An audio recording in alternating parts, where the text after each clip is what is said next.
নমস্কাৰ অসম আদিত্য নিউজ পোৰ্টেলৰ বাৰ্তালাপ অনুষ্ঠানলৈ সকলো দৰ্শকক মই স্বাগতম জনাইছোঁ। আজি আমি কিছু কথা পাতিম নতুন যি শিক্ষা নীতি তাৰ ওপৰত। শিক্ষা মানে শিক্ষাৰ মানৱ সভ্যতাৰ ওপৰত কি তাৰ ৰোল সেইটো বোধহয় সকলোৱে জানে, সেইবিলাক আমি ইয়াতে আলোচনা নকৰোঁ। কিন্তু শিক্ষাৰ লগতে সৎ চৰিত্ৰ গঠনৰ কথা এটা আহি যায়। আজি প্ৰায় 200 বছৰ আগতে হৰাছ মান বুলি এজন পণ্ডিত আছিলে, তেওঁ ৰাজনীতিবিদে আছিলে আমেৰিকাত। তেওঁক মানে father of American public education বুলি কোৱা হয়। হৰাছ মানে এষাৰ কথা কৈ গৈছিলে তেওঁৰ এটা বক্তৃতাত, যে building the character of a person is just as important as reading, writing and arithmetic.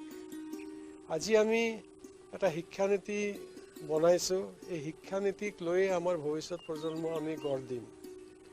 আজি আমাৰ ভৱিষ্যত প্ৰজন্ম কেনে হ'ব সেইটো নিৰ্ধাৰিত কৰা পূৰ্বপুৰুষে। তেওঁলোকে যি ধৰণে নীতি বনায় সেই হিচাপেই ভৱিষ্যত প্ৰজন্ম আগবাঢ়ি যায়। গতিকে এই বিষয়ে আমি আজি নতুন শিক্ষানীতিৰ বিষয়ে কথা পাতিবলৈ আমি আমাৰ ষ্টুডিঅ'লৈ নিমন্ত্ৰণ কৰিছোঁ ডিব্ৰুগড় বিশ্ববিদ্যালয়ৰ গণিত বিভাগৰ প্ৰাধ্যাপক ডক্টৰ সুৰজিত বৰকটকীক।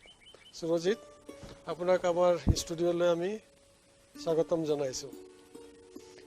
প্ৰথমতে মই আপোনাক এটা প্ৰশ্ন সোধোঁ যে এতিয়া যিটো নতুন শিক্ষানীতি নিউ এডুকেশ্যন পলিচি 2021 এইটো কি আৰু ইয়াক কেনেধৰণে তেওঁলোকে ইমপ্লিমেণ্ট কৰিব? আপোনাৰ প্ৰশ্নটোৰ উত্তৰ হিচাপে মই কথাই ক'ব লাগিব যে ৰাষ্ট্ৰীয় শিক্ষানীতি 2020 আৰু ই এটা আচলতে দীৰ্ঘম্যাদী প্ৰকল্প।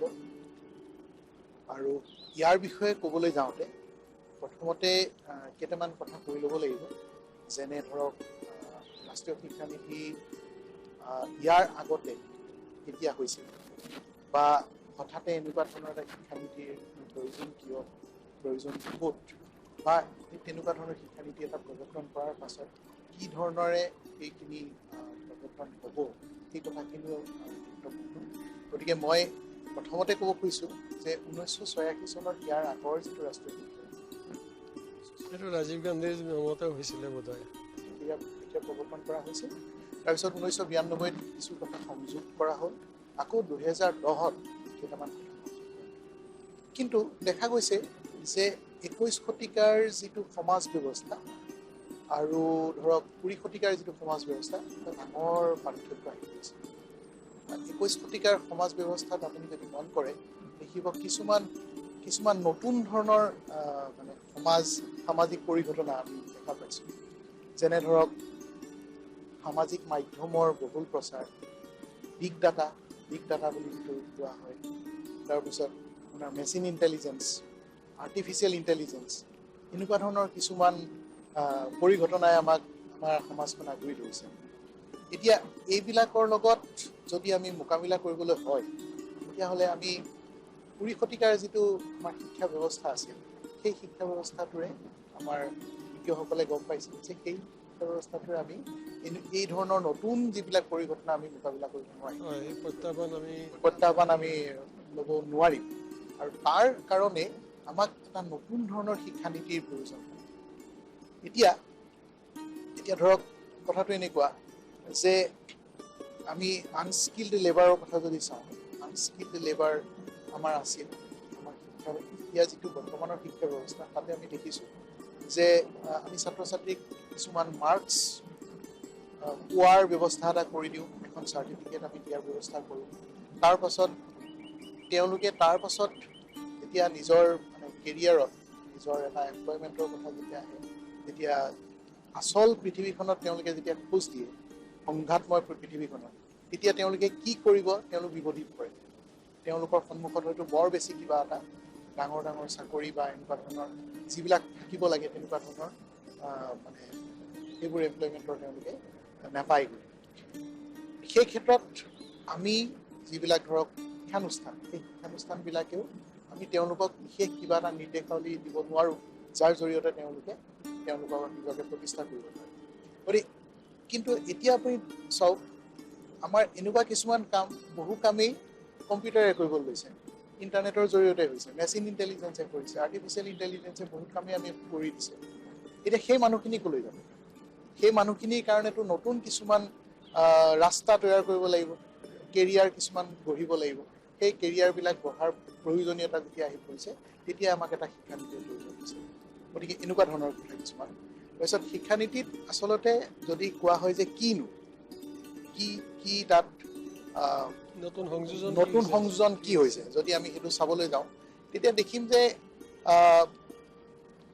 আচলতে বহুতখিনি নতুন সংযোজন হৈছে সম্পূৰ্ণ নতুনভাৱেই আচলতে চিন্তা কৰা হৈছে প্ৰথমতে কোৱা হৈছে যে আমাৰ ভাৰতীয় সভ্যতা ধৰক ঐতিহাসিক যিটো আমাৰ ভাৰতীয় শিক্ষা ব্যৱস্থা আছিল যি সময়ত নালন্দা তক্ষশিলা আদি বিশ্ববিদ্যালয়ত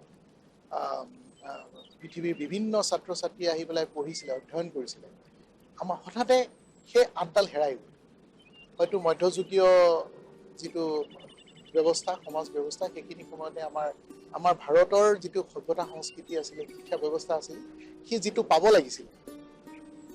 পাব লাগিছিল সেই হঠাতে নাইকিয়া হৈ গ'ল আৰু তাৰপাছত আমি সকলোৱে জানো যে ইংৰাজসকল অহাৰ লগে লগে শিক্ষা ব্যৱস্থাটো তেওঁলোকে তেওঁলোকৰ সুবিধা মতে আমাক তৈয়াৰ কৰি ল'লে আৰু আমাৰ ফালৰ পৰা আমাৰ ভাৰতীয় মানুহক কেৰাণী তৈয়াৰ কৰা এটা মানে শিক্ষা ব্যৱস্থা তেওঁলোকে প্ৰৱৰ্তন কৰিলে কিন্তু বৰ্তমান আমি যদি চাওঁ আমি এতিয়াও সেই কেৰাণী তৈয়াৰ কৰা শিক্ষা ব্যৱস্থাটোতে আমি সোমাই আছোঁ আমি নিজাকৈ চিন্তা কৰিব পৰা বা কিবা মানে এটা ধৰক এনালাইটিকেল যিটো এবিলিটি বুলি কয় সংশ্লেষণ আৰু বিশ্লেষণ সেইবিলাক কৰিব পৰা আমাৰ যিটো উৎপত্তি থাকিব লাগে সেই ধৰণৰ কথাবিলাক আমাৰ লাহে লাহে এতিয়া আমি আচলতে যিটো প্ৰয়োজন আজিৰ তাৰিখত কিন্তু সেইটো আমাৰ শিক্ষা ব্যৱস্থাই দিব পৰা নাই গতিকে সেইকাৰণেই কি কৰা হৈছে যে প্ৰথম অৱস্থাত আপোনাৰ 5 বছৰ প্লাছ যোগ 3 বছৰ তাৰপিছত 4 বছৰ মানে মাধ্যমিক পৰ্যায়লৈকে 5+3+3+4 এই ধৰণে এটা শিক্ষা ব্যৱস্থা কৰা হৈছে আৰু এইটো আচলতে এনেকুৱা নহয় যে আমাৰ দেশতে প্ৰথম কৰা হৈছে মই বাহিৰতো দেখিছোঁ বিভিন্ন উন্নত শিক্ষাৰ যিবিলাক প্ৰতিষ্ঠান আছে বা দেশ আছে তাত প্ৰত্যেকতে এনেকুৱা ধৰণেই ছিষ্টেমটো হৈছে যাতে ল'ৰা ছোৱালীয়ে সৰুৰ পৰা কিছুমান বিশেষ বিষয়ত নিজৰ স্কিলটো আয়ত্ব কৰিব পাৰে যেনে ধৰক গণিত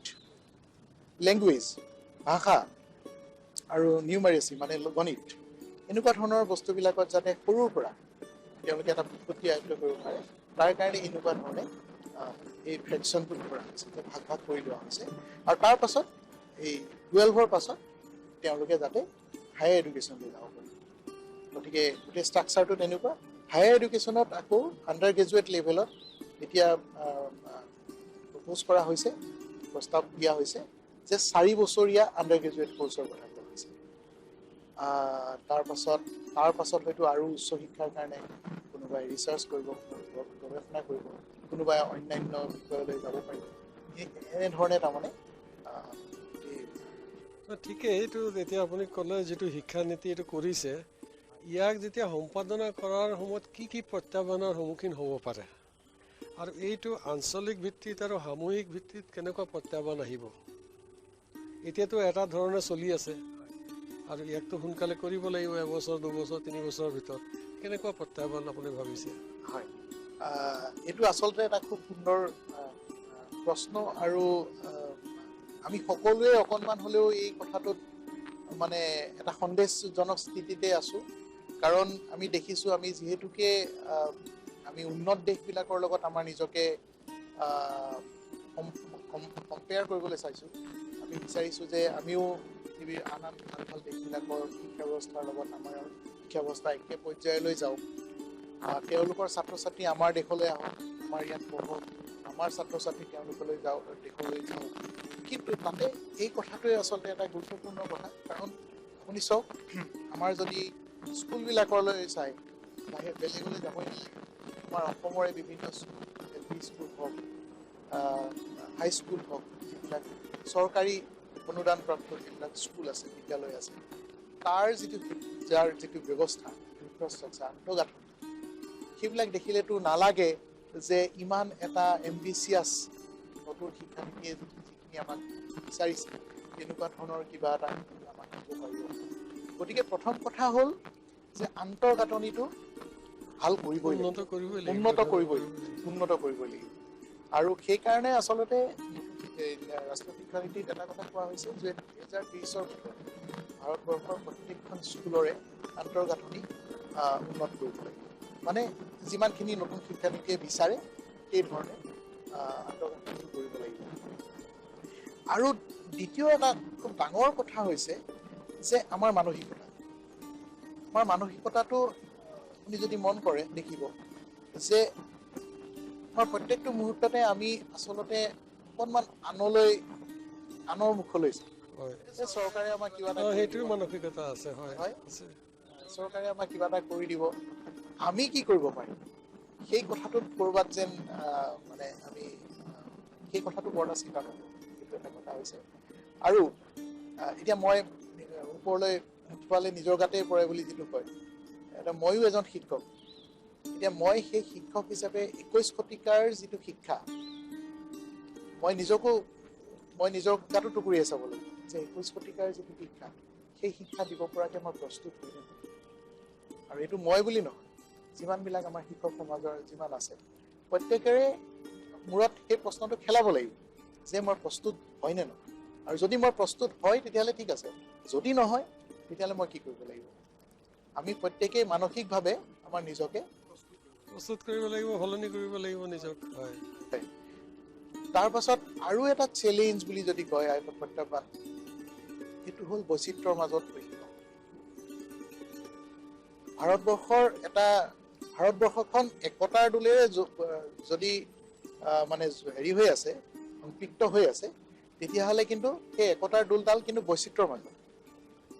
নতুন শিক্ষানীতিত এটা ক'ৰবাত এটা খোকোজা আছে যে ই বহু ক্ষেত্ৰত এটা ইউনিভাৰ্চেল ছিষ্টেমৰ কথা কৈ আছে। ইউনিভাৰ্চেল, যিটো আমেৰিকাত মানে আগতে মানে তেওঁলোকে কৰিছে, ইউনিভাৰ্চেল পাব্লিক এডুকেশ্যন যিটো কয়, সাৰ্বজনীন সামূহিক এটা ইউনিভাৰ্চেল এটা মানে ছিষ্টেম এটা দিয়াৰ কথা কৈছে। কিন্তু আমি ধৰক যদি আমি চাওঁ, আমাৰ অসমৰ কথাই চাওঁ, আমাৰ উত্তৰ পূৰ্বাঞ্চলৰ কথাই চাওঁ, আমাৰ উত্তৰ পূৰ্বাঞ্চলৰ যিবিলাক মানে আমাৰ ট্ৰেডিশ্যনেল নলেজ আছে, সেই নলেজখিনিক আমি ক'ৰবাত নতুন শিক্ষানীতিত আমি সেই নলেজখিনি সোমাব পাৰিম নে নোৱাৰিম, সেইটো এটা প্ৰশ্ন। কৈছে নতুন শিক্ষানীতিয়ে কৈছে যে ট্ৰেডিশ্যনেল নলেজ, আমাৰ ইণ্ডিজিনাছ নলেজ, গোটেই ভাৰতত বিভিন্ন ঠাইৰ যিবিলাক শিক্ষাৰ বেলেগ বেলেগ ব্যৱস্থা আছে, বেলেগ বেলেগ উপকৰণ আছে, সেইবিলাকক আমি শিক্ষানীতিৰ মাজত আমি সোমোৱাই লওঁ। কিন্তু সোমোৱাই দিবলৈতো ক'ৰবাত এটা স্ক'প লাগিব, এটা স্পেচ লাগিব।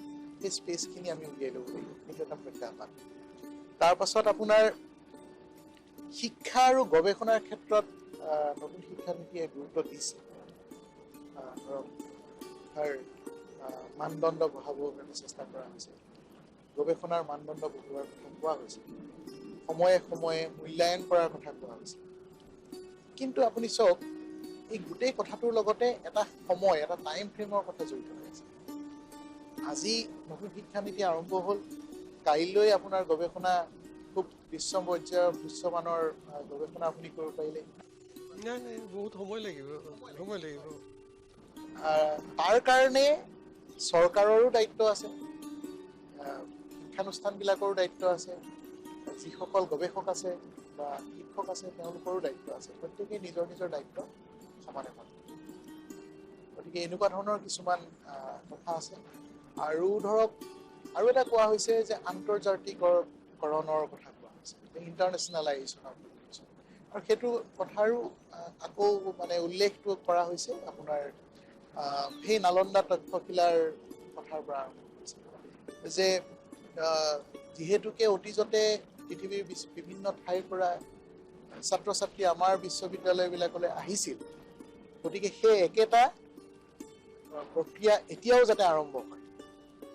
কিন্তু তাৰ কাৰণে প্ৰথম কথা হ'ল আমাৰ বিশ্ববিদ্যালয় এই মুহূৰ্তত চাবলৈ গ'লে, আমাৰ যদি উচ্চ শিক্ষাৰ অনুষ্ঠানৰ কথাই যদি চাওঁ, আমাৰ উচ্চ শিক্ষাৰ অনুষ্ঠানৰ কোনখন বিশ্বৰ আগশাৰী 10খন বা 20খন উচ্চ শিক্ষা অনুষ্ঠানৰ মাজত স্থান পাইছে।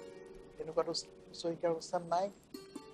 টাইমছ হায়াৰ এডুকেশ্যনৰ যদি আপুনি ৰেংকিং চায় তাততো এখনো আমাৰ নাই। আছে IISc Indian institute of science আছে, কিন্তু 20খন বা 25খনৰ ভিতৰত নাই, বহুত পিছত আছে। আৰু সেইটোতো হঠাতে হোৱা কথা নহয়, গতিকে তাৰ কাৰণে এটা টাইম ফ্ৰেম লাগিব আৰু সেইটোৰ কাৰণে এটা প্ৰস্তুতি লাগিব। সেই প্ৰস্তুতিৰ ক্ষেত্ৰত চৰকাৰে কৰিবলগীয়া বহুত কাম আছে আৰু উচ্চ শিক্ষাৰ অনুষ্ঠানবিলাকৰ পৰাও আমি বহুতখিনি আশা কৰিম যে কেনেকৈ এইবিলাক বস্তু আপুনি এতিয়া হায়াৰ ছেকেণ্ডেৰীলৈকে কথাটো ক'লে, উচ্চতৰ মাধ্যমিকলৈকে, তাৰপিছত এইটো কেনেকৈ আগবাঢ়িব? দ্বিতীয় কথা হ'ল যিবিলাক কাৰিকৰী শিক্ষা আছে, যেনেকৈ ইঞ্জিনিয়াৰিং কলেজ বা মেডিকেল কলেজ, এইবিলাককতো সাঙুৰি লোৱা হোৱা নাই, এইবিলাকক সাঙুৰি লোৱা হোৱা নাই। এতিয়া কথাটো হ'ল আমি বিশ্ববিদ্যালয়ৰ কথা পাতিছোঁ। ইয়াত আমাৰ আছে ডিব্ৰুগড় বিশ্ববিদ্যালয়, আমাৰ অতি মৰমৰ নিজৰ। ডিব্ৰুগড় বিশ্ববিদ্যালয়ৰ প্ৰস্তুতি এই বিষয়ে কেনে আৰু তেওঁলোকৰ কৰণীয় কি? আপোনাৰ প্ৰথম প্ৰশ্নটোৰ প্ৰথমতে মই উত্তৰটো দি ল'ব বিচাৰিছোঁ। উচ্চতৰ মাধ্যমিকৰ পাছত ছাত্ৰ ছাত্ৰীয়ে কি কৰিব? এতিয়া ধৰক কথাটো এনেকুৱা হৈছে, যদিও যিটো ইঞ্জিনিয়াৰিং মেডিকেল আদি এইবিলাক বিষয়ক সাঙুৰি লোৱা নাই এতিয়ালৈকে, কিন্তু বোধহয় পৰ্যায়ক্ৰমে গম পাইছোঁ পৰ্যায়ক্ৰমে এইবিলাককো সাঙুৰি ল'ব। কিন্তু মূল উদ্দেশ্যটো যদি কোৱা যায় নতুন শিক্ষা বা ৰাষ্ট্ৰীয় শিক্ষানীতি, তাত এটা কথা কোৱা হৈছে যে আমি কম্পাৰ্টমেণ্টেলাইজেশ্যন অফ যিটো এডুকেশ্যন বুলি, যে এটা বিশেষ নিৰ্দিষ্ট বিষয়ক লৈ পেলাই স্পেচিয়েলাইজড হোৱাৰ যিটো প্ৰক্ৰিয়া, সেই প্ৰক্ৰিয়াটোক যিটো ৰাষ্ট্ৰীয় শিক্ষানীতি তেওঁলোকে কিন্তু বৰ এটা ভাল পোৱা নাই। তেওঁলোকে কৈছে যে আচলতে সেইটো হ'ব নালাগে, অন্ততঃ তলৰ পৰ্যায়ত সেইটো হ'ব নালাগে। এতিয়া ধৰক আমাৰ এটা খুব সহজাত প্ৰবৃত্তি হ'ল, যদি উচ্চ মাধ্যমিক উচ্চতৰ মাধ্যমিকত ভাল মাৰ্কছ পায়, ছায়েন্সত থাকে, ইঞ্জিনিয়াৰিং বা মেডিকেল, সেই দুটাই কেৱল মানে কেৰিয়াৰ। আৰু আমাৰ গাৰ্জেনসকলৰ এইটো থাকেই, ইচ্ছা তেওঁলোকৰ ডাক্তৰ হওক বা ইঞ্জিনিয়াৰ হওক। কিন্তু এতিয়া যদি আপুনি চায়, কেৱল ডাক্তৰ বা ইঞ্জিনিয়াৰটো সমাজখন চলিব নোৱাৰে, নচলে। আৰু বহু ক্ষেত্ৰত এনেকুৱা হৈছে যে ইঞ্জিনিয়াৰ যিমান আমাৰ প্ৰয়োজন, বহু ক্ষেত্ৰত তাতকৈ বেছি ইঞ্জিনিয়াৰ আমি উৎপাদন কৰিছোঁ। মই উৎপাদন শব্দটোৱে ব্যৱহাৰ কৰিছোঁ।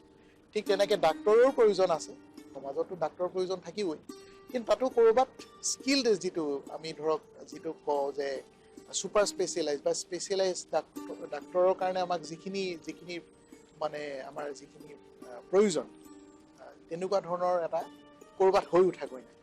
গতিকে ৰাষ্ট্ৰীয় শিক্ষানীতিয়ে কৈছে যে উচ্চতৰ মাধ্যমিকৰ পাছত কেৱল যে মেডিকেল বা ইঞ্জিনিয়াৰিঙেই দুটাই কেৰিয়াৰ আছে তেনেকুৱা নহয়, অন্যান্য কেৰিয়াৰতো যাব পাৰে।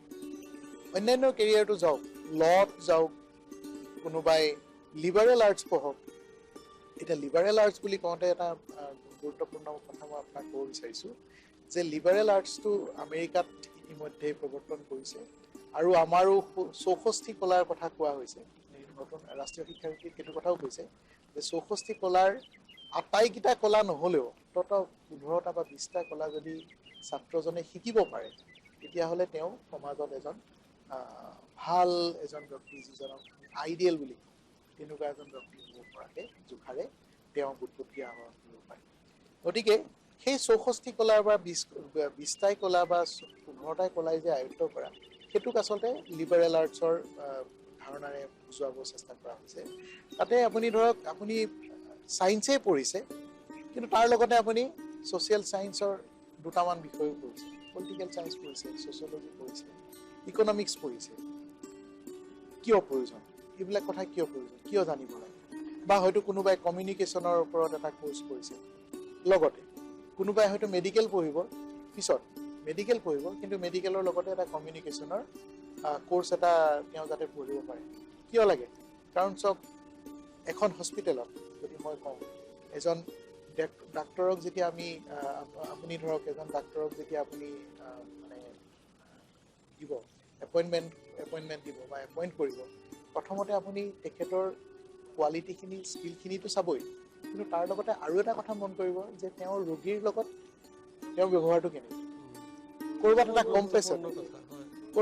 কম্পেশ্যন নহয়, এটা তেওঁৰ সহমৰ্মিতাটো ৰোগীৰ প্ৰতি দেখুৱাইছে নে নাই, সেই কথাটোৰ ওপৰতহে আচলতে। কিন্তু আৰু সেইটো হ'লগৈ 21st century স্কিল বুলি কৈছে, যে ছফ্ট স্কিল বা লাইফ স্কিল বুলি ক'লে এই ধৰণৰ কথাবিলাকো আহে। গতিকে লিবাৰেল আৰ্টছে সেইবিলাক কথাও সাঙুৰি লৈছে। তাৰপাছত আপুনি যিটো ক'লে ডিব্ৰুগড় বিশ্ববিদ্যালয়ৰ কথা, যিটো আপুনি প্ৰস্তুতিৰ কথা কৈ আছিলে, সেইটোৱে মই সুধিছোঁ যে আপোনালোক কেনেকৈ প্ৰস্তুত হৈছে আৰু আপোনালোকৰ কৰণীয় কি তাত? উচ্চ শিক্ষাৰ এখন গুৰুত্বপূৰ্ণ অনুষ্ঠান হিচাপে ডিব্ৰুগড় বিশ্ববিদ্যালয়ৰ যথেষ্টখিনি দায়িত্ব আছে। আৰু ৰাষ্ট্ৰীয় শিক্ষানীতিৰ প্ৰৱৰ্তনৰ যেতিয়া ঘোষণাটো কৰা হ'ল, তাৰ পাছৰ পৰাই আমাৰ বিশ্ববিদ্যালয়ত কুচকাৱাজ আৰম্ভ হৈ গ'ল। প্ৰথম কথা হ'ল আমাৰ কিছুমান সুবিধা আছেই, কিছুমান আন্তঃগাঁথনি আমাৰ আছেই। যেনে ধৰক ইণ্টাৰনেশ্যনেলাইজেশ্যনৰ কথা যিটো কোৱা হয়, আমাৰ ধৰক আন্তঃৰাষ্ট্ৰীয় ছাত্ৰ ছাত্ৰী আমাৰ বিশ্ববিদ্যালয়ত বহুকেইজনে পঢ়িছে। ইতিমধ্যে প্ৰায় আপোনাৰ 30জনমান ছাত্ৰ ছাত্ৰী আমাৰ বিশ্ববিদ্যালয়ৰ পৰা ওলাই গৈছে পঢ়া শুনা কৰি, আৰু বৰ্তমান প্ৰায় 36জনমান ছাত্ৰ ছাত্ৰী বিভিন্ন বিষয়ত আমাৰ বিশ্ববিদ্যালয়ত পঢ়ি আছে। এই কেইদিনমান আগতে দেখিছিলোঁ তেওঁলোকে অসমীয়াতো কথা কৈছে, অসমীয়াত কথা কৈছে, মোৰ আপোনাৰ দেশ গাইছে, আৰু মই গম পাইছোঁ যে অতি সুন্দৰ। কিন্তু আপুনি কৈছে যে বিভিন্ন দেশৰ ছাত্ৰ ছাত্ৰী আহিছে, এইফালে আপুনি কৈছে যে আমাৰ যিখিনি মান 20টা বা 25টাৰ ভিতৰত আমাৰ নাই, তেওঁলোকে কেনেকৈ আহিছে, কিয় আহিছে? তেওঁলোক অলপ খুব উন্নত দেশৰ পৰা আহিছে নে অলপ কম উন্নত দেশৰ পৰা আহিছে? হয়, এইটো এটা খুব ডাঙৰ কথা। আচলতে এতিয়া আমাৰ ভাৰতৰ পৰা আমি যেতিয়া ছাত্ৰ ছাত্ৰীবিলাক যায়, আমাৰ ছাত্ৰ ছাত্ৰীবিলাক যায় হয়তো UK-লৈ যাব, ইংলেণ্ডলৈ যাব, নহ'লে আমেৰিকালৈ যাব, যিবিলাক ভাল উন্নত শিক্ষা অনুষ্ঠান আছে, উন্নত শিক্ষা ব্যৱস্থা আছে, তালৈ যাব।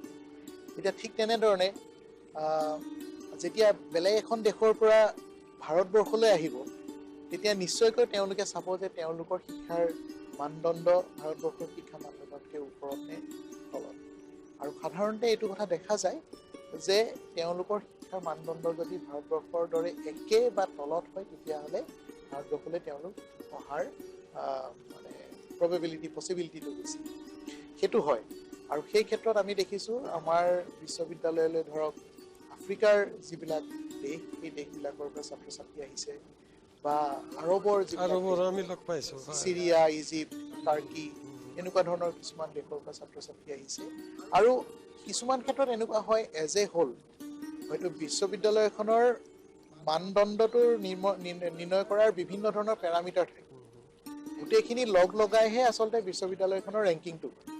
কিন্তু ধৰক আমাৰ বিশ্ববিদ্যালয়ত এতিয়া পেট্ৰলিয়াম টেকন'লজিটো গোটেই বিশ্বতে নাম থকা এটা বিভাগ, গণিত বিভাগটোৰ বিশ্বতে নাম থকা বিভাগ, তেনেধৰণে আপোনাৰ ফাৰ্মাচিউটিকেল চায়েন্সত যথেষ্ট নাম আছে। গতিকে এই ছাত্ৰ ছাত্ৰীবিলাকে আমাৰ আজিকালি ইণ্টাৰনেটৰ অভূতপূৰ্ব বুলিয়ে ক'ব লাগিব, তেওঁলোকে চাই পেলাই দেখে যে এইকেইটা বিভাগত খুব ভাল নাম আছে, গতিকে তেওঁলোকে সেইবিলাক বিভাগলৈ বেছিকৈ আহে। এতিয়া আপুনি যিটো ক'লে আন্তৰ্জাতিককৰণৰ কথা হৈছে, আৰু গতিকে বিশ্ববিদ্যালয়ে সেইটো ক্ষেত্ৰত যথেষ্টখিনি আগবাঢ়ি গৈছে। তাৰ পাছত আপোনাৰ মাল্টিডিচিপ্লিনেৰী বুলি এটা কনচেপ্ট, ধাৰণাৰ কথা ৰাষ্ট্ৰীয় শিক্ষানীতিয়ে যথেষ্ট ধৰণে কৈ আছে। বিভিন্ন সময়ত তেখেতসকলে বিভিন্ন ঠাইত, গোটেই ৰাষ্ট্ৰীয় শিক্ষানীতিখন যদি পঢ়ে দেখিব বিভিন্ন ঠাইত মাল্টিডিচিপ্লিনেৰী কথাটো খুব সজোৰে প্ৰতিপন্ন কৰিব বিচাৰিছে। এতিয়া এই মাল্টিডিচিপ্লিনেৰী কথাটো হ'লগৈ এনেকুৱা যে আপুনি ধৰক কেইবাটাও বিষয় লগাই এটা বিষয় কৰিব পাৰি, যে কোনোবা এটা বিষয়ৰ পৰা এইখিনি বস্তু আনিলে, কোনোবা এটা বিষয়ৰ পৰা এইখিনি আনি পেলাই এনেকুৱা এটা নতুন এটা বিষয় সৃষ্টি কৰিব পৰা যায়, যিটো পঢ়িলে হয়তো তেওঁৰ কিছু ধাৰণা এই বিষয়টোৰ ক্ষেত্ৰতো হ'ব। ধৰক মই উদাহৰণেৰে কৈছোঁ যে ব্ৰহ্মপুত্ৰ ষ্টাডিজ বুলি আমাৰ বিশ্ববিদ্যালয়ত এটা নতুনকৈ বিষয় আৰম্ভ কৰা হৈছে। এতিয়া ব্ৰহ্মপুত্ৰ ষ্টাডিজ বুলি কোৱাৰ লগে লগে তাত ব্ৰহ্মপুত্ৰৰ ইতিহাসটো থাকিব, তাত জিঅ'লজিটো থাকিব, জিঅ'গ্ৰাফিটো থাকিব, ব্ৰহ্মপুত্ৰৰ লগত যিটো সাহিত্যৰ যিটো সম্বন্ধ সেইখিনি কথাও থাকিব, ক'ৰবাত ছ'চিয়েল পাৰ্চপেক্টিভ, যে ধৰক এই যে বানপানী হ'ল, বানপানী হোৱাৰ ফলত কিছুমান ডিছপ্লেচমেণ্ট হ'ল, বা ক'ৰবাত হয়তো আপোনাৰ এখন গাঁও উটুৱাই লৈ গুচি গ'ল, গতিকে সেই মানুহখিনিক যে আমি ক'ৰবালৈ লৈ গৈছোঁ তাৰ ফলত, বা নতুনকৈ চৰ অঞ্চলত কিছুমান মানুহ আহি বহিছেহি, সেই যে ডিছপ্লেচমেণ্টবিলাক বা ৰিছেটেলমেণ্টবিলাক যিবিলাক হৈছে সেইবিলাকৰ ওপৰতো মানে ষ্টাডি হ'ব পাৰে। এই গোটেইখিনিকে সাঙুৰি পেলাই সেইটো এটা বিষয় হ'ব নোৱাৰে, বিভিন্ন বিষয়ৰ পৰা সেই কথাখিনি আনি পেলাই এটা বিষয় কৰিবলৈ চেষ্টা কৰা হৈছে। গতিকে সেই তেনেকুৱা ধৰণৰ মাল্টিডিচিপ্লিনেৰী কৰা হৈছে। তাৰ পাছত আপোনাৰ ৰাষ্ট্ৰীয় শিক্ষানীতিয়ে আৰু এটা কথাত গুৰুত্ব দিছে যে এক্সেচিবিলিটি, ইনক্লুচিভনেছ, মানে সমাজৰ বিভিন্ন স্তৰৰ যিমানবিলাক শিক্ষাৰ্থী আছে, যিমানবিলাক ব্যক্তি আছে, আটাইবিলাককে যাতে শিক্ষাৰ পোহৰে চুবগৈ পাৰে। এতিয়া সেই কথাটোতো আমাৰ ধৰক যিটো ক্লাছৰুমৰ চাৰিবেৰৰ মাজত সেই কথাটোতো সম্ভৱ। আমাৰ ভাৰতবৰ্ষ ইমান এখন ডাঙৰ জনবহুল দেশ, তাততো আপুনি আটাইবিলাক ল'ৰা ছোৱালীকে স্কুলত আনি সোমোৱাই দিবহি নোৱাৰে, পঢ়ুৱাব নোৱাৰে। এটা উপায় হ'ল distance education, open and distance learning, যিটো দূৰ শিক্ষা বুলি কোৱা হয়। এতিয়া দূৰ শিক্ষা আৰু অনলাইন শিক্ষা, এই ধৰণৰ কথাবিলাকত ৰাষ্ট্ৰীয় শিক্ষানীতিয়ে গুৰুত্ব দিছে। গতিকে ডিব্ৰুগড় বিশ্ববিদ্যালয়ত এটা দূৰ শিক্ষা বিভাগ আছে, তাৰ জৰিয়তে প্ৰায় 12,000 পৰা 15,000 ছাত্ৰ ছাত্ৰীয়ে পঢ়ি আছে। গতিকে সেই দূৰ শিক্ষা বিভাগটোক আৰু যদি অকণমান উচ্চ পৰ্যায়লৈ নিব পৰা যায়, কাৰণ দূৰ শিক্ষা বুলি ক'লে আমাৰ মানসিকভাৱে এটা অকণমান এতিয়াও আছে যে আচলতে যিটো সাধাৰণ আমি ক্লাছৰুমত যি এনেকৈ পঢ়া শুনা কৰোঁ, দূৰ শিক্ষাৰ পঢ়া শুনাৰ মাজত ক'ৰবাত কিবা পাৰ্থক্য তফাৎ আছে নেকি? কিন্তু আচলতে ডিগ্ৰী হিচাপে নাই, ক'ৰবাত আমাৰ মানসিক বেৰিয়াৰ এটা আছে, সেইটোৰ কাৰণে হয়তো অকণমান এটা পাৰ্থক্য মানুহে অনুভৱ কৰিব পাৰে। গতিকে আমি সেই ডিব্ৰুগড় বিশ্ববিদ্যালয়ে দূৰ শিক্ষা বিভাগটোত গুৰুত্ব প্ৰদান কৰিছে, যাতে তাক বাকী যিটো conventional mode of teaching learning তাৰ লগত যাতে একে পৰ্যায়লৈ লৈ যাব। নাই, এইখিনি কথা আমি বুজিছোঁ। এইটো হ'ল আপোনাৰ ইলেক্ট্ৰনিকৰ কথা আছে, বহুত টিভিৰ কথা আছে, এনেকুৱা কথা আছে। খুব আমি যদি একদম নিম্ন স্তৰলৈ যাওঁ, এতিয়া প্ৰথম কথা হ'ল আমাৰ কিছুমান অসুবিধা ক'ত যে আজিকালি স্কুল ড্ৰপ আউট, সেই বিষয়ে আজি ধৰি লওক বিভিন্ন মানে চাহ বাগিচাবিলাকত ধৰি লওক স্কুল ড্ৰপ আউটটো ইমান বেছি, সেইটোৰ বিষয়ে কিবা এই নতুন শিক্ষানীতিত কিবা তেওঁলোকে কিবা লৈছে নেকি? হয় হয়, এইটো এটা আচলতে খুব গুৰুত্বপূৰ্ণ কথা। স্কুল ড্ৰপ আউটটোৰ কথা যেতিয়া কোৱা হৈছে, নতুন শিক্ষানীতিয়ে সেই বিষয়ে যথেষ্টখিনি চৰ্চা কৰিছে। তেতিয়া নতুন শিক্ষানীতিয়ে কেইটামান কথা আলোচনা কৰিছে, যে কৈছে যে কাৰণবিলাক সহিয়াই চোৱাৰ মানে চেষ্টা কৰিছে, যে কি কি কাৰণত স্কুল ড্ৰপ আউট। ধৰক এটা কাৰণটো হ'ব পাৰে যে তেওঁৰ হয়তো মানে আপোনাৰ ধৰক যিটো ফাইনেন্সিয়েল আৰ্থিক দুৰৱস্থাৰ কাৰণে হয়তো কিতাপ হেৰি কৰিব পৰা নাই, আহৰণ কৰিব পৰা নাই, বা ঘৰত হয়তো মাক বাপেকৰ লগত কামত সহায় কৰিবলগীয়া হৈছে, গতিকে পঢ়া শুনা আৰু আগবঢ়াব পৰা নাই। সেইটো এটা কাৰণ হ'ব পাৰে। দ্বিতীয় কাৰণটো হয়তো হ'ব পাৰে তেওঁ যিখিনি পঢ়ি আছে সেই পঢ়াখিনিত তেওঁ ৰাপ পোৱা নাই, তেওঁ মানে এনজয় কৰিব পৰা নাই, যিটো কোৱা যায়। বা এনেকুৱা হ'ব পাৰে যে ধৰক এতিয়া আমি ক'ভিডৰ সময়ত দেখিছোঁ, পেণ্ডেমিকৰ সময়তো দেখিছোঁ, বহুত ছাত্ৰ ছাত্ৰীয়ে স্কুল এৰি দিলে। বহু ক্ষেত্ৰত কেইবাটাও ষ্টাডি হৈছে, দেখিছোঁ যে ছাত্ৰ ছাত্ৰীয়ে ক'ভিডৰ সময়ত স্কুল এৰি দিলে, কাৰণ স্কুলবিলাকতো বন্ধ হৈ গ'ল, লগে লগে এটা মোবাইলৰ প্ৰয়োজন হ'ল। যিহেতুকে শিক্ষক শিক্ষয়িত্ৰীয়ে ছাত্ৰ ছাত্ৰীক মোবাইলৰ জৰিয়তে শিক্ষা প্ৰদান কৰা আৰম্ভ কৰিলে, কিন্তু বহুতৰে ক্ষেত্ৰত মোবাইলটো লোৱাটো ইমান সম্ভৱপৰ কথা নহয়, গতিকে তেওঁলোকে সেইটো কাৰণতো স্কুল ড্ৰপ আউট কৰিলে। গতিকে এইবিলাক বিভিন্ন কাৰণ সহিয়াই পেলাই শিক্ষানীতিয়েও কিছুমান কথা কৈছে, যেনে ধৰক কৈছে যে যিমান পাৰি সংক্ষেপত কোৰ্চবিলাক দিয়াৰ কথা মানে মুখস্থ কৰি খুব ভাল মাৰ্কছ এটা পোৱাৰ সেই কথাটো ফকতা কৰা কনচেপ্টটো দিবলৈ চেষ্টা কৰিব লাগিছে আৰু যিমান পাৰি সংক্ষেপে মানে কোৰ্চটো ইমান ডাঙৰ এটা বিশাল কোৰ্চ এটা দিয়াৰ কথা কোৱা নাই যিমানখিনি প্ৰয়োজন ধৰক সেইখিনি জানিলেই ছাত্ৰ বা ছাত্ৰীগৰাকী সেইটো পৰ্যায়ত তেওঁৰ যিখিনি শিক্ষা লাগে সেইখিনি শিক্ষাখিনি তেওঁ সমাপ্ত কৰিব পাৰিব গতিকে তেনেকুৱা ধৰণৰ এটা শিক্ষা যাতে কোৰ্চ এটা হয় সেইটোত তেওঁলোকে গুৰুত্ব দিছে তাৰপিছত দ্বিতীয় কথাটো কৈছে যে এনজয়েবল হ'ব লাগিব নহ'লে হয় এতিয়া আমাৰ আগতে ছেকেণ্ডেৰীৰ আগত বিদ্যা আছিল আমিতো ধৰক শিক্ষকে আমাক মৰিয়াব বুলি বা এচাত দিব বুলি ভয়তে আমি বহু কথা কাম কৰিছিলোঁ বহু কবিতা মুখস্থ কৰিছিলোঁ আপোনাৰ চাগে অভিজ্ঞতা আছে বহুত আছে গতিকে এতিয়া কিন্তু সেইটো নহ'ব এতিয়া আমি ক'ব লাগিব যে ছাত্ৰ ছাত্ৰী কেনেকৈ কৰিলে তেওঁৰ কথাবোৰ তেওঁ গ্ৰহণ কৰিব পাৰিব তেওঁ মনোযোগ আকৰ্ষণ কৰিব পাৰিব আৰু সেইকাৰণে এতিয়া বিশেষকৈ আমেৰিকাত ষ্টেম বুলি এটা এডুকেশ্যন জানে সেই ষ্টেম এডুকেশ্যনৰ নিচিনাকৈ ৰাষ্ট্ৰীয় শিক্ষানীতিত কিছুমান কথা কোৱা হৈছে যাতে ছাত্ৰ ছাত্ৰীয়ে যেতিয়া কথা এটা পঢ়ি যাব বা এটা নিউজ যেতিয়া পঢ়ি যাব বিজ্ঞানৰে কিবা এটা পাঠ তেওঁ পঢ়িছে সেইখিনি সময়ত তেওঁ বিজ্ঞানৰ পাঠটোৰ লগত জড়িত চাৰিওফালে যি সৰু সুৰা কাম কৰিব পৰা যায় বা সেই কামবিলাকে দেখুৱাব পৰা যায় ধৰক লাইটৰ কথা কৈছে এই লাইটটো পোহৰটোনো কেনেকৈ আহিছে এখন মিৰৰ দিয়াৰ লগে লগে আইনাই RC এখন দিয়াৰ লগে লগে তাত পোহৰটোনো কেনেকৈ প্ৰতিফলন হৈছে সেই কথাখিনি হাতে কামে যাতে শিকাব পৰা যায় এনেকুৱা ধৰণৰ কিছুমান উপায় মডুল কিছুমান শিক্ষানীতিয়ে দিছে সাজেষ্ট কৰিছে আপুনিতো বহুতবাৰ বিদেশৰ বিভিন্ন ঠাইলৈ গৈছে আপুনি কি ভাবে যে আমাৰ যিটো শিক্ষাৰ স্তৰ আৰু আপুনি য'লৈ গৈছে তেওঁলোকৰ মাজত মানে পাৰ্থক্যটো ক'ত পাইছে আপুনি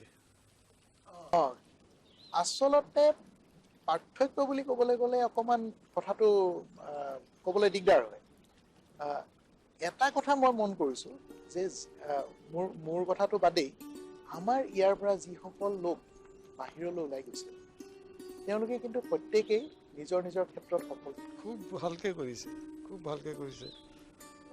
সেইটো আমি সকলোৱে গম পাইছোঁ কেৱল মাত্ৰ প্ৰয়োজন হৈছে যে সেই আগবাঢ়ি যোৱাৰ যিটো যে ক'ৰবাত এটা কনফিডেন্স এটা লাগে সেই কনফিডেন্সটো ক'ৰবাত আমাৰ ছাত্ৰ ছাত্ৰীসকলৰ মানে যিটো আমি ধৰক গৰিষ্ঠ সংখ্যক ছাত্ৰ ছাত্ৰী সেই কনফিডেন্সটো কম সেইকাৰণে তেওঁলোক আগবাঢ়ি যাব পৰা নাই কাৰণ এতিয়া ধৰক আমাৰ শিক্ষা যিবিলাক শিক্ষা দিওঁ সেইটোতো এটা আপোনাৰ ইউনিভাৰ্চেল ধৰক মই গণিতৰ কথাই যদি কওঁ এতিয়া আমি মোৰ ক্লাছত মই যিখিনি বস্তু পঢ়াওঁ গণিতৰ সেই একেখিনি বস্তুৱেতো আমেৰিকা এখন বিশ্ববিদ্যালয়তো একেখিনি বস্তুৱে পঢ়ায় তেনে পাৰ্থক্য নাই আমি মেডিকেলৰ একেখিনি কিতাপে পঢ়োঁ তেওঁলোকে যি পঢ়ে আমি একেখিনি পঢ়োঁ হয় গতিকে পাৰ্থক্য নাই কিন্তু কথা হ'ল আমাৰ অকণমান ক'ৰবাত সেই নাদৰ ভেকুলীৰ চৰিত্ৰটো আছে আৰু আমাৰ হয়তো শিক্ষকসকলেও ক'ৰবাত অসফল হৈছে বিফল হৈছে মই মানে মানিবই লাগিব এইটো কথা নিজেও শিক্ষক হিচাপে যে আমি হয়তো সেই ছাত্ৰ ছাত্ৰীসকলক সেই কনফিডেন্স ক'ৰবাত দিয়াত ব্যৰ্থ হৈছোঁ কিন্তু আজিকালি লাহে লাহে হৈছে নতুন জেনেৰেশ্যনটো যথেষ্টখিনি আগবাঢ়ি গৈছে দেখিছোঁ আমাৰ এতিয়া ছাত্ৰ ছাত্ৰী ওলাই গৈছে ভাল IIT-লৈ গৈছে বা বাহিৰলৈ গৈছে আগতে বিভিন্ন দেশ কি আমি অসমৰ পৰা বাহিৰলৈ যাওঁতে অলপ ভয় লাগে মানে যাব বিচৰা নাছিলোঁ তেনেকুৱা এটা মানে মনোবৃত্তিও আছিলে সকলোৰে সেইটোৰ কাৰণটো হ'ল হয়তো ক'ৰবাত আমাৰ ভৌগোলিক যিটো মানে পৰিৱেশ সেইটো চাগে ক'ৰবাত এটা কাৰক হ'ব পাৰে কাৰণ ধৰক দিল্লীত যেতিয়া এজন ছাত্ৰ ছাত্ৰী এতিয়া মই ধৰক দিল্লী বিশ্ববিদ্যালয়ত যেতিয়া পঢ়িছোঁ তেতিয়া আমি দেখিছোঁ যে বিহাৰ বা তেনেকুৱা UPৰ পৰা যিবিলাক ছাত্ৰ ছাত্ৰী যায় তেওঁলোকে ইতিমধ্যে ভাবি লয় যে তেওঁলোকে UPSC কৰিব আৰু সৰু এটা ৰুমত বহি লৈ তেওঁলোকে এটা সৰু ট্ৰানজিষ্টৰ লৈ পেলাই UPSCৰ কাৰণে তেওঁলোকে প্ৰস্তুতি চলায় আৰু সেইখিনি সময়ত আমি হয়তো মই নহয় কিন্তু মোৰ লগৰ বহুতেই হয়তো সেইখিনি সময়ত UPSCৰ কথা জনাই নাছিলে বা তালৈ গৈ দিল্লীলৈ যোৱাৰ পাছতহে গম পাইছে যে UPSC বুলি এইটো বাৰু মই 20-25 বছৰ আগৰ কথা কৈছোঁ কিন্তু তেতিয়াও হয়তো ক'ৰবাত তেওঁলোকে বহুতেই জনা নাছিলে যে UPSC বুলি এটা বস্তু আছে। আচ্ছা, এতিয়া মোৰ এটা প্ৰশ্ন আপোনালৈ, যে আমি প্ৰায়ে দেখিছোঁ আমাৰ যি উচ্চ মাধ্যমিক যি মানে আমি যিটো মেট্ৰিক কওঁ, এই হায়াৰ ছেকেণ্ডেৰী মানে হাই স্কুল লিভিং চাৰ্টিফিকেট, এই মেট্ৰিক পাছ কৰাৰ পিছত কলেজত পঢ়িবলৈ সুবিধা নাপায়, সিমানখিনি কলেজ নাই। ধৰি লওক 1 লাখ ছাত্ৰ ছাত্ৰী মেট্ৰিকত পাছ হৈ গৈছে আৰু কলেজৰ চিট আছে বোধহয় 50,000 বঞ্চিত হৈ আছে কলেজত পঢ়িবলৈ, যাৰ ইচ্ছা আছে তেওঁলোকৰ। আৰু দ্বিতীয় কথা হ'ল যে কলেজ বা এইবিলাকৰ এটা খুব মানে যিটো তেওঁলোকে নম্বৰ পায়, ইমানখিনি নম্বৰ পালেহে তেওঁলোকে ন্যূনতম এইটো কৰি দিয়ে। ইয়াৰ বিষয়ে কিবা ভবা হৈছে নেকি? সেইটো আচলতে এই যিটো ইনক্লুচিভনেছৰ কথাটোৰ লগতে আপুনি সেইটো কৈছিলে, কথাটো জড়িত হৈ আছে।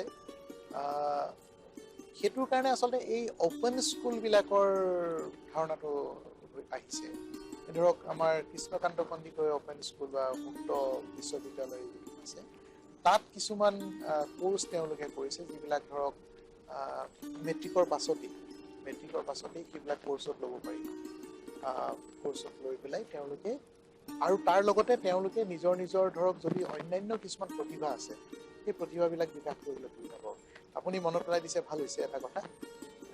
এই ৰাষ্ট্ৰীয় শিক্ষানীতিত এটা খুব ডাঙৰ গুৰুত্বপূৰ্ণ কথা কৈছে যে সকলোৰে কাৰণে একেধৰণৰ শিক্ষা নহয়। এতিয়া ধৰক আমি যদি চাওঁ, মেট্ৰিকৰ পিছত কোনোবা গৈছে ছায়েন্সলৈ, কোনোবা গৈছে কমাৰ্চলৈ, কোনোবা গৈছে আৰ্টছলৈ, তাৰ বাহিৰে আমাৰ হাতত কোনো স্কোপেই নাই ছাত্ৰ ছাত্ৰী। হয়তো এজন ছাত্ৰ এনেকুৱা ওলাব যি খুব ভাল ছবি আঁকে,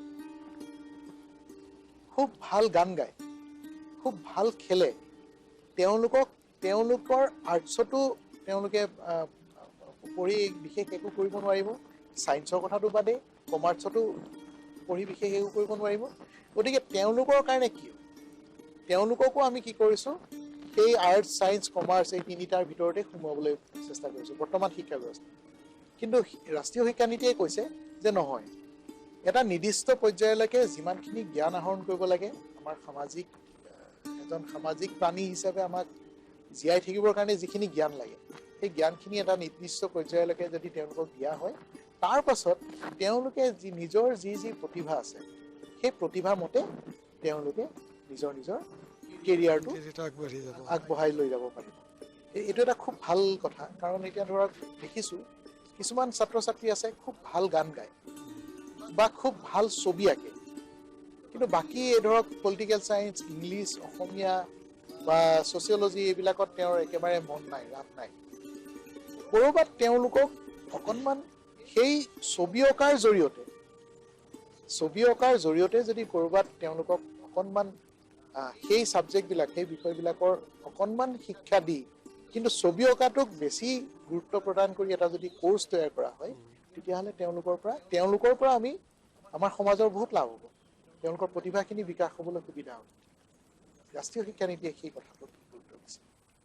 সুৰজিত, আৰু এটা কথা হৈছে যে আমি সদায় ভাল ছাত্ৰ ছাত্ৰীৰ কথা কৈ থাকোঁ, কিন্তু সমাজখন কোনে ধৰি ৰাখিছে?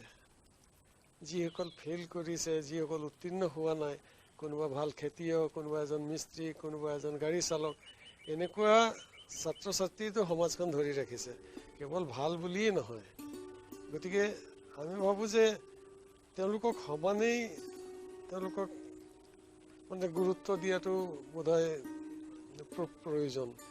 শেষত তেওঁলোকেহে সমাজখন ধৰি ৰাখে, খুব উচ্চ শিক্ষিত কেৱল একো কৰিব নোৱাৰে। আজি আমি ডক্টৰ সুৰজিত বৰকটকীৰ লগত ৰাষ্ট্ৰীয় শিক্ষানীতিৰ বিষয়ে কিছু কথা পাতিলোঁ, কিছু আমাৰ শিক্ষাৰ বিষয়েও মানে ডিব্ৰুগড় বিশ্ববিদ্যালয় আৰু বিভিন্ন ধৰণৰ কথা পাতি আমি যথেষ্ট উপকৃত হৈছোঁ। কিন্তু এই বিষয়টো এটা বৰ বিশাল বিষয়, এই আধা ঘণ্টা বা 40 মিনিট সময়তে এইখিনি শেষ কৰিব নোৱাৰি। আমি ডক্টৰ সুৰজিত বৰকটকীক আকৌ আমাৰ ষ্টুডিঅ'লৈ নিমন্ত্ৰণ জনাম। আমি আপোনাক অশেষ ধন্যবাদ জনাইছোঁ আপুনি সময়খিনি দিয়াৰ বাবে। ধন্যবাদ, মোৰ ফালৰ পৰা ধন্যবাদ জনাইছোঁ এনেধৰণে মোৰ লগত এইখিনি কথা ক'বলৈ সুযোগ দিয়াৰ বাবে। নিশ্চয়কৈ আপুনি যেতিয়াই মোক বিচাৰিব এই বিষয়ে কথা পাতিবলৈ ধন্যবাদ।